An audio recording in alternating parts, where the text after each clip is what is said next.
you say about a forest? I remember being elsewhere when Helios took your place. Aye. Yes, I didn't mention that while we were plummeting, but yes. I was in a forest, much like that of my youth. Back on my old body, too. It was a bit dreary, to be honest. Do you wish to return there? I can't say I don't. I'm concerned, but I'm more than curious. Guess my memories are fair game in here as well. Don't suppose they'll just stick to the pleasant ones, will they? Unlikely. The more that Valhalla makes me revisit my misadventures with Oberon, the more like a dream it all seems. Which is ironic. Back then in my youth, I could hardly bear to sleep. Then, with time, I came to value a proper night's rest. In captivity, it was nearly the only escape I knew. And then the need to sleep went away completely. And I don't miss the time lost, but damn it, brother, I do miss dreaming. The mind comes to terms with itself in ways only possible with your waking judgment out of the way. Our hidden desires, our anxieties, like a bifrost window to what's going on in your soul. And Valhalla does the same. Aye. And I don't think I realized how much I needed it. Did Valhalla return you to your forest last time?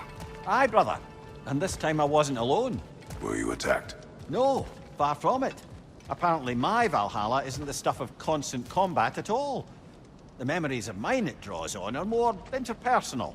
To wit, I found myself reliving old times with my former crew of fairy folk. Cobweb, mustard seed, the whole pack of ne'er-do-wells. Such warm greetings for their old ringleader, like nary a day had passed. Sounds pleasant. Rather was, to be honest. I remain suspicious, but if this process is doing something for you, I remain open to seeing what it has in mind for me. Before you ask, yes, I was back in my old forest again. And this time I encountered my former boss, King Oberon. Rather eye-opening, actually. I used to be a true believer for him. Would have done anything he asked.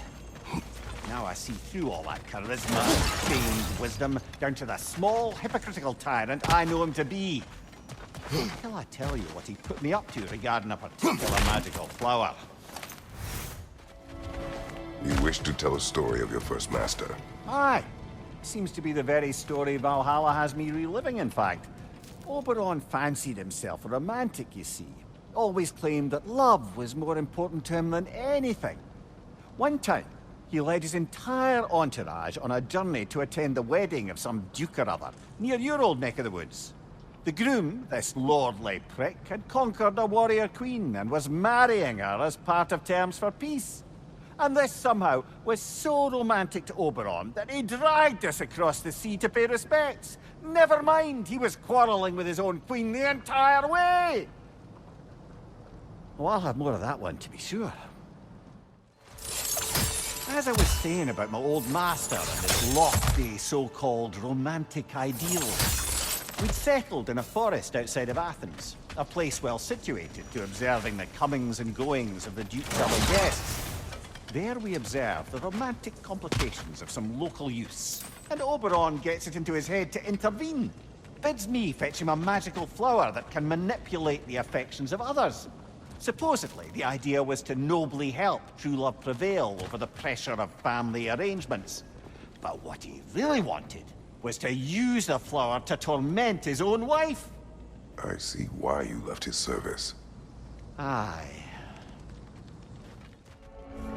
Brother, while I'd love to say I left Oberon's service as a matter of principle, the truth is it was much more a question of pride. If he'd simply shown me more appreciation, who knows how long I might have tolerated his evils. I certainly tolerated plenty from my subsequent employers before I could take no more. If I'm being honest, I was only too happy to offer my complicity in Queen Titania's humiliation. What did you do? I caused her to fall in love with something preposterous. An actor. Your old master. He had you make his wife fall in love with another. Aye, temporarily, by use of this magic flower.